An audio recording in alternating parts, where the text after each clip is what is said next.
What's going on, guys? United Gaming back with another MLB The Show 20 video, and in this video we are going to be talking about all the different finest cards in the Eastern divisions. So we're going to be going only strictly over the Team Affinity ones, and we're going to be ranking them 1 to 10. So let's hop right into it. We are going to be kicking off with the Miami Marlins, and that is going to be Miguel Rojas. I feel like this is the worst card, the worst finest card in Team Affinity for Stage 4, at least in the East. I feel like it actually might be the worst out of all of them. I'll explain why in a second. Like, those stats for righties, they aren't going to cut it. 85, 75, you just can't get away with that. How in the game at the current moment. And those stats against lefties, 125, 100, those are pretty good stats, but not a lot of people use lefties. He'd be a better bench bat against lefties than he would be a starter. He can't really be used as a starter since there's very little left-handed good starters in the game. 110 vision is pretty good as well, so that'll be useful in the higher difficulties. Now, 95 fielding is good. That means everywhere you put him, he's going to be a diamond defender, but that 71 arm strength is kind of shaky everywhere except for second base and first base.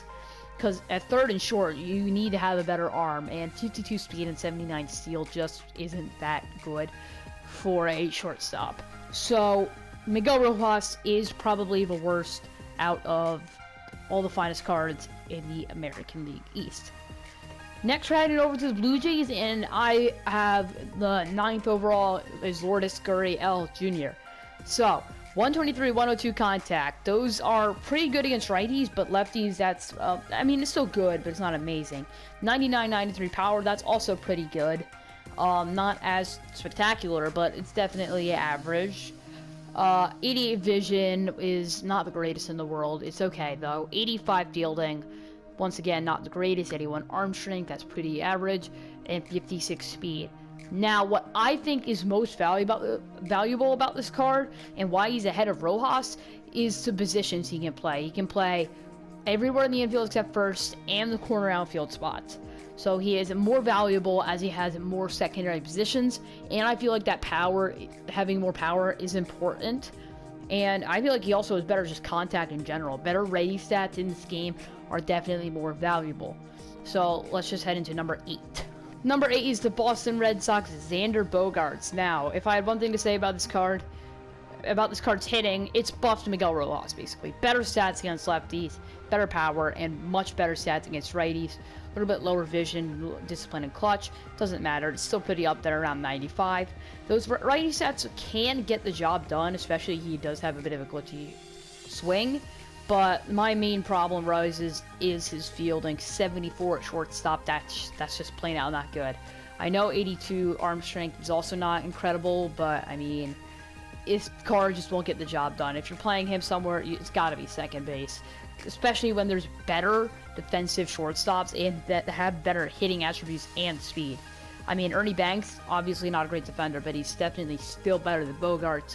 And then we got that D, so we have so many better guys than Xander Bogarts. So that's why I'm going to be putting him at number 8. Let's go to number 7. We are sticking in the East for the 3rd straight pick, and I pick Anthony Santander. And I feel like this card honestly isn't that bad. There's just guys that I feel like they're more valuable in the Eastern divisions than him. So 102 and 115 against righties. Those are obviously really good stats. Those are pretty good. 69 and 110 power, I mean, it's good, but that contact is really low for a 99 overall card. I feel like that contact, this card would be much better if it has higher contact. Over 100 vision, that's also good. 93 fielding out there and right, which is good. Only 83 arm strength, not spectacular, and 56 speed. Now, the reason he is down this low is because of the current outfield issues in MLB The Show. There are so many good outfielders in the game. You can't fit everyone onto one squad. Mickey Mantle isn't on my team anymore. That's how crowded it is. He isn't even on my team. I think I have Trout, Griffey, and I have Trout, Griffey, and Soto, which we'll talk about later in this video. But, I mean, Santander is definitely not a bad card. He's also higher above Bogarts, Gurriel, Rojas because he has a switch hitter as well. So Anthony Santander for number 7. Going to number 6. Number 6 is from the Philadelphia Phillies, and it is JT Realmuto. These hitting stats are very interesting to me. He has better power against righties and much better contact against lefties, which I find is a bit interesting, but he's an overall very balanced hitter. Pretty good stats against righties, pretty good stats against lefties, and pretty good power and contact. 81 vision is okay. He has 85 fielding with 81 arm strength and 93 accuracy, which is very valuable for a catcher, and 75 speed for a catcher is incredible. Now, the reason he's ahead of Santander is because, obviously, he's a catcher, and in this game, catchers are a little bit harder to come by than outfielders. So, this is why JT is very high. I mean, 85 fielding isn't incredible, but that arm strength is really good blocking. He is good behind the plate with plus speed for a catcher and pretty decent hitting stats.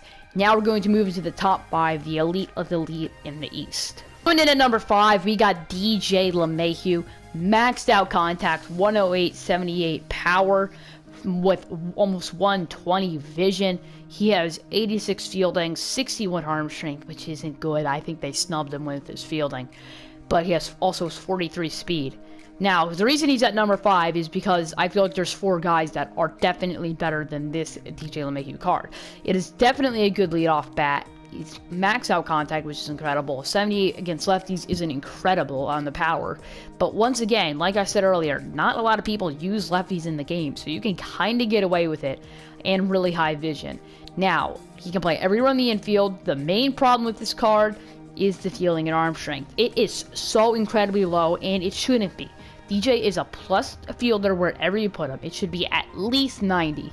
I don't know why it's not. I feel like he got absolutely snubbed, and that arm strength is definitely not helping. You can only play him at second or first because he won't be able to make the throws at third or shortstop, and he has a bit of lower speed.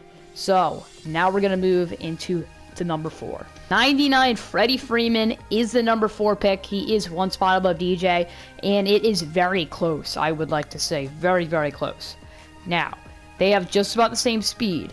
The hitting stats, DJ definitely has better contact, but Freeman's hitting stats against righties just can't be denied. They're nearly maxed out. I feel like he's a bit of an injustice for them not being maxed out. A plus 103 vision and 92 fielding out there at first base is it doesn't make that much of a difference, but it's also very helpful. And he's very good if you decide to put him at third base. Now, the stats against lefties aren't that good, but when I played with him, I got 2 home runs.